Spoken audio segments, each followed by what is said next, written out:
दोस्तों, आज की कहानी में आगे बढ़ने से पहले अगर अभी तक आपने हमारा चैनल सब्सक्राइब नहीं किया है तो कर दें और साथ ही वीडियो को लाइक शेयर कमेंट जरूर कर दें। तो चलिए जानते हैं एक और डरावनी भूतिया घटना के बारे में।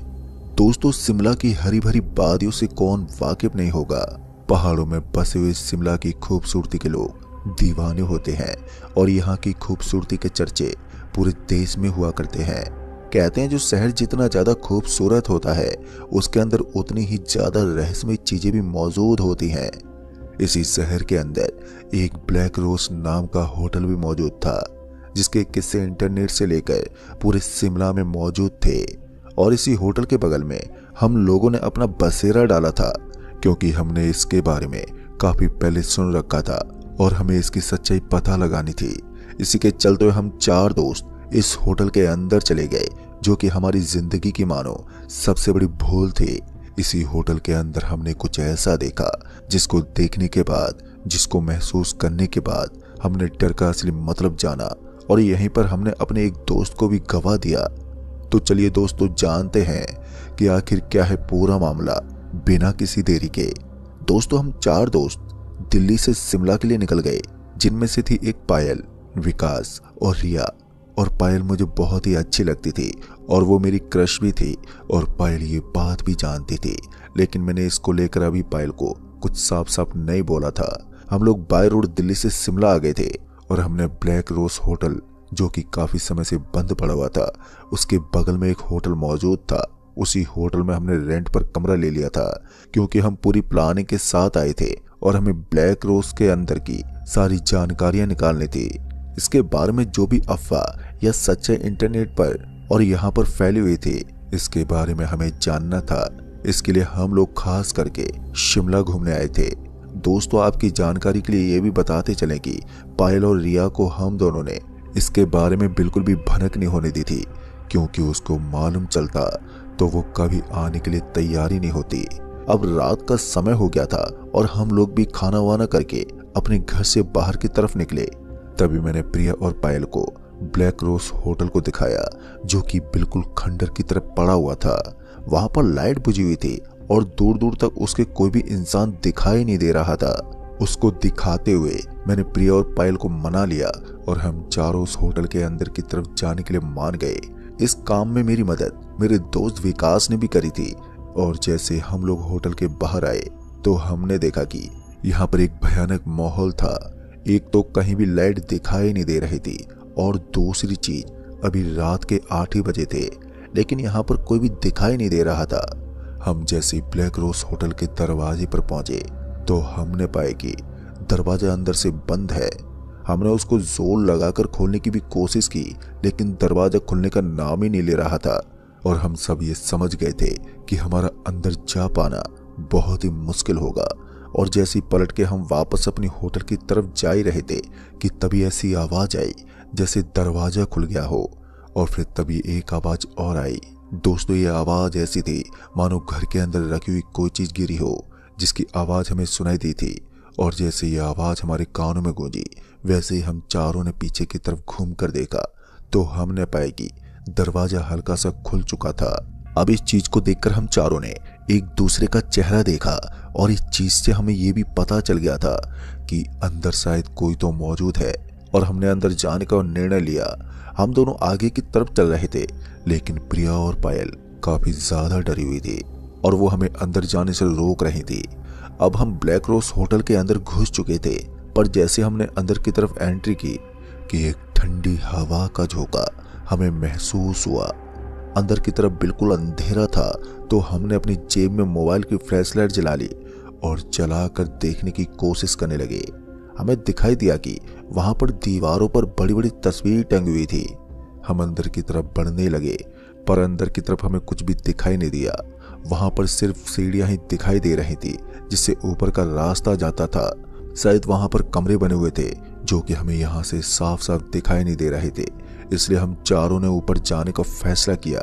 हम चारों अभी ऊपर सीढ़ी से ही बढ़ रहे थे कि तभी एक जोरदार आवाज फिर से आई।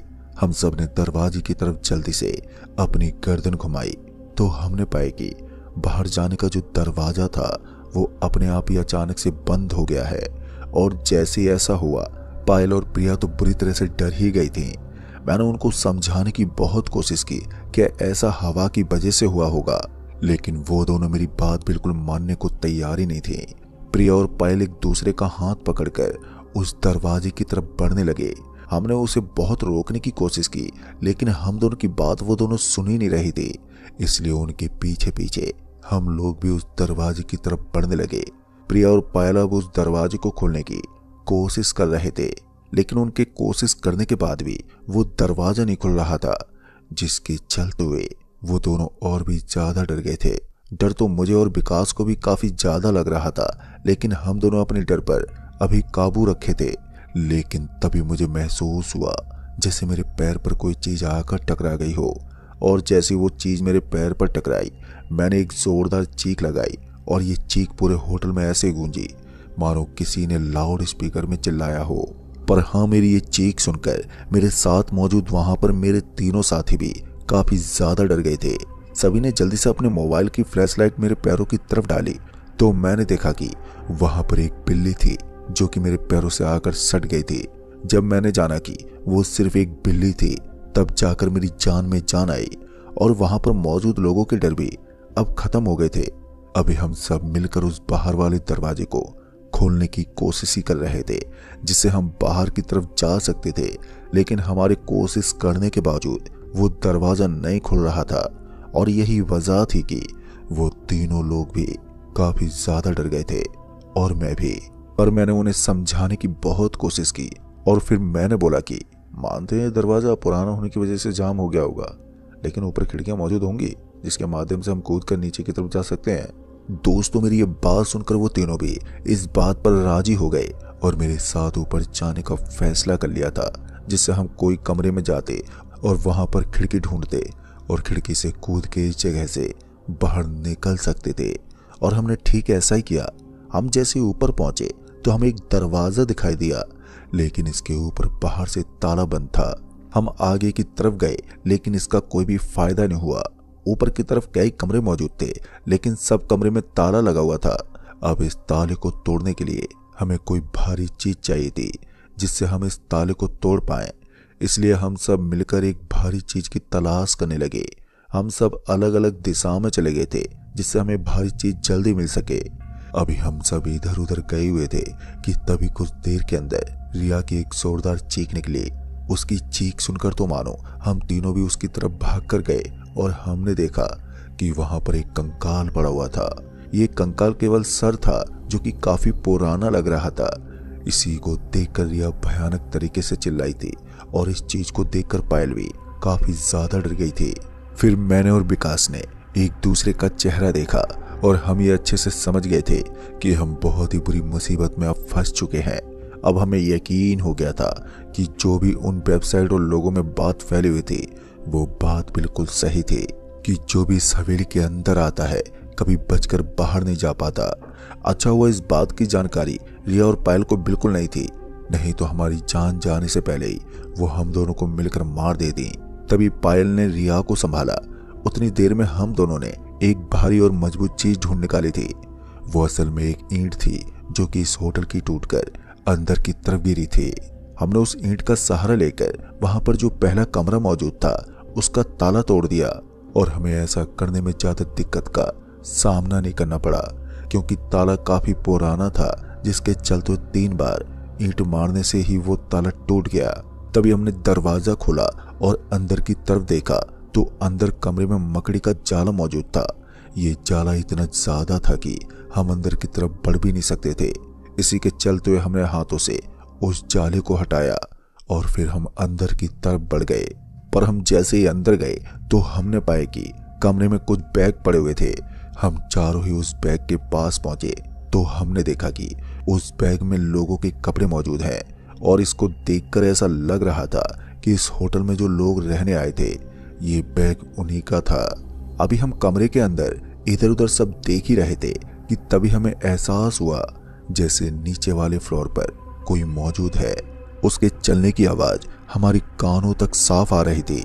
ये चीज हम सबको काफी ज्यादा डरा चुकी थी, और इसी के चलते हम चारों ने एक दूसरे का हाथ पकड़ लिया था और कमरे से बाहर निकलकर सीधा नीचे की तरफ देखने की कोशिश कर रहे थे कि आखिर ये कौन है जो नीचे चल रहा है। हम जैसे नीचे फ्लोर पर आए तो हमने देखा कि नीचे तो कोई भी मौजूद नहीं था। हमने काफी देर नीचे देखा और आवाज भी दी, लेकिन कोई फायदा ही नहीं हुआ। हम वापस अभी ऊपर वाले फ्लोर पर आए तो हमने पाया कि जो कमरे को अभी हम खोलकर अंदर गए थे वो कमरा वापस से बंद हो गया था और वहां पर ताला पड़ा हुआ था, वही ताला जो ताला अभी हमने तोड़ा था। अब ये चीज देखकर हम इतना तो समझ गए थे कि कोई तो है जो ये नहीं चाहता कि हम इस कमरे के अंदर जाएं। उधर से प्रिया और पायल हमें यहाँ से जल्द निकलने की सलाह दे रही थी और हमें भी ऐसा ही लगता था कि हमें जल्द से जल्द यहाँ से निकल जाना चाहिए, लेकिन हमारे पास यहाँ से बाहर निकलने का कोई रास्ता ही मौजूद नहीं था। हम समझ गए थे कि हमने यहाँ आकर अपनी जिंदगी की सबसे बड़ी भूल कर दी थी। तभी अचानक से हमारे सामने एक किताब आ गई। वो किताब कहाँ से आई थी हमें नहीं मालूम था, लेकिन अचानक से वो खिसकती हुई आकर हमारे पैरों के सामने रुक गई। इन सब चीजों को देखकर हम डर के मारे थर-थर कांप रहे थे। मैंने इस किताब को उठाने का फैसला किया और जैसे इस किताब की तरफ बढ़ने लगा तो वैसे ही मुझे रिया और पायल ने रोकने की कोशिश की, लेकिन मैंने उनकी बात नहीं सुनी क्योंकि मेरे पास इसके अलावा कोई दूसरा रास्ता भी मौजूद नहीं था। मैंने उस किताब को उठाकर देखा तो इसके अंदर ब्लैक रोज यानी कि इस होटल का पूरा इतिहास लिखा हुआ था। इसमें लिखा हुआ था कि कैसे दो भाइयों की गलती की वजह से इस होटल में कितनी जानें गई हैं। इसमें लिखा हुआ था कि आखिर ये होटल कैसे श्रापित हुआ है। अभी हम इस होटल के बारे में कुछ पढ़ ही रहे थे कि तभी हमने देखा कि अचानक से तेज तेज हवाएं चलने लगी हैं और अपने आप ही उस किताब के पन्ने पलटने लगे और अचानक से हमारे सामने पेज नंबर 225 खुल गया, जिस पर कुछ तस्वीरें बनी हुई थी और इनको देखकर साफ समझ में आ रहा था कि जैसे कोई इंसान किसी की बलि दे रहा हो। अभी हम कुछ समझ पाते कि उससे पहले ही अचानक से हमारे सामने आकर ऊपर से कांच के एक बड़ा सा झूमर गिर पड़ा और ये झूमर का कांच टूटकर सीधे रिया की आंखों के अंदर घुस गया। हम तीनों को भी हल्की फुल्की चोट आई थी, लेकिन रिया की आंखों में कांच घुसने की वजह से वो दर्द से वहीं पर छटपटाने लगी और हम सब उसे घेर कर बैठ गए। हमें कुछ भी समझ में नहीं आ रहा था कि हम क्या करें और देखते ही देखते पायल के हाथ में रिया ने दम तोड़ दिया। हम सब लाचार बैठे बस वहीं पर रो रहे थे। हमें मालूम था जो हाल अभी रिया का हुआ है वो हाल एक एक करके हम सबका होने वाला है और हम सब यहीं पर मारे जाएंगे। अचानक से बिल्कुल खामोशी छा गई और हम सब एक दूसरे का चेहरा देख रहे थे और हम सबको एक दूसरे की सांस तक सुनाई दे रही थी। उस होटल के अंदर इतना ज्यादा सन्नाटा हो गया था कि हमें मालूम ही नहीं था कि आगे क्या होने वाला था। तभी मेरी नजर उस किताब पर पड़ी तो मैंने उस किताब को वापस से उठाकर देखा और जब मैंने किताब का पन्ना पलटा और वही पन्ना खोला जो पन्ना अपने आप हवा से खुला था, तो मैंने पेज नंबर 225 ही खोला जिसमें बलि देने की फोटो बनी हुई थी और उसमें कुछ लिखा था, पर यह भाषा हमारी भाषा नहीं थी जिसको मैं समझ पाता। लेकिन तस्वीर देखकर मुझे इतना तो समझ में आ गया था कि अगर दरवाजे पर किसी का खून छिड़का जाए और उसे खोलने की कोशिश की जाए तो वो दरवाजा खुल सकता था। ऐसा किताब की तस्वीर में बना हुआ था। हमने ठीक वैसा ही किया। मुझे सब लोग रोकने की कोशिश कर रहे थे, लेकिन मैंने किसी की नहीं सुनी। मैंने रिया के खून को अपने हाथों में लिया और लेकर उसे दरवाजे के कोने कोने में छिड़कने लगा, जहां से दरवाजा खुलता और बंद होता था। मुझे देखकर मेरे दोस्त भी समझ गए थे कि मेरा दिमागी संतुलन खराब हो चुका है और वो दोनों बैठकर मुझे घूर रहे थे। मैंने उनसे भी बोला कि रिया के खून को उठाओ और लाकर इस दरवाजे के ऊपर लगाओ। वो ऐसा करने के मूड में नहीं थे, लेकिन मेरे जोर डालने पर उन्होंने ऐसा करना शुरू कर दिया था। मेरे साथ साथ मेरे दोनों दोस्त मिलकर ये काम करना शुरू कर दिए थे, लेकिन इसका भी कोई फायदा होता हुआ दिखाई नहीं दे रहा था। जब ऐसा कर लेने के बाद भी कुछ नहीं हुआ तो पीछे से पायल ने बोला, क्यों ना हम लोग भी अपना अपना खून इस दरवाजे पर लगा कर देखें, हो सकता है कुछ हो जाए। पायल की बात मुझे बिल्कुल सही लगी। वैसे भी ऊपर से झूमर गिरने की वजह से, हमारे हाथ में कांच लगने की वजह से हम लोगों के शरीर से खून पहले से निकल रहा था और उसी खून को हम लोगों ने अपने हाथ में मला और मलकर उसी दरवाजे पर लगा दिया। ऐसा करने से कुछ ही समय के अंदर हमने देखा कि दरवाजा अपने आप ही खुलने लगा है। हम लोग दरवाजे से पीछे हट गए और फिर देखते ही देखते कुछ ही सेकंड के अंदर वो दरवाजा पूरी तरह से खुल गया था। हमने वहां से जल्दी से रिया को उठाया और उठाकर बाहर की तरफ आ गए। हम जब बाहर निकले तो हमें किसी सपने से कम नहीं लग रहा था। हमें खुद पर यकीन हो रहा था कि हम लोग यहाँ से बचकर बाहर आ गए थे। फिर हमारे साथ जो रिया थी उसकी तो मौत उसी समय हो गई थी। हम तीनों की जान तो बच गई थी, लेकिन हमारी गलती की वजह से आज हमारे बीच रिया नहीं है। झूमर से लगा घाव हम सबका कुछ दिन के अंदर ही भर गया, लेकिन रिया की मौत का घाव हमारे साथ जिंदगी भर रहेगा और हमें तकलीफ देता रहेगा। तो दोस्तों, इस कहानी में बस इतना ही। कहानी आपको पसंद आई हो तो वीडियो को लाइक शेयर कमेंट जरूर कर दें।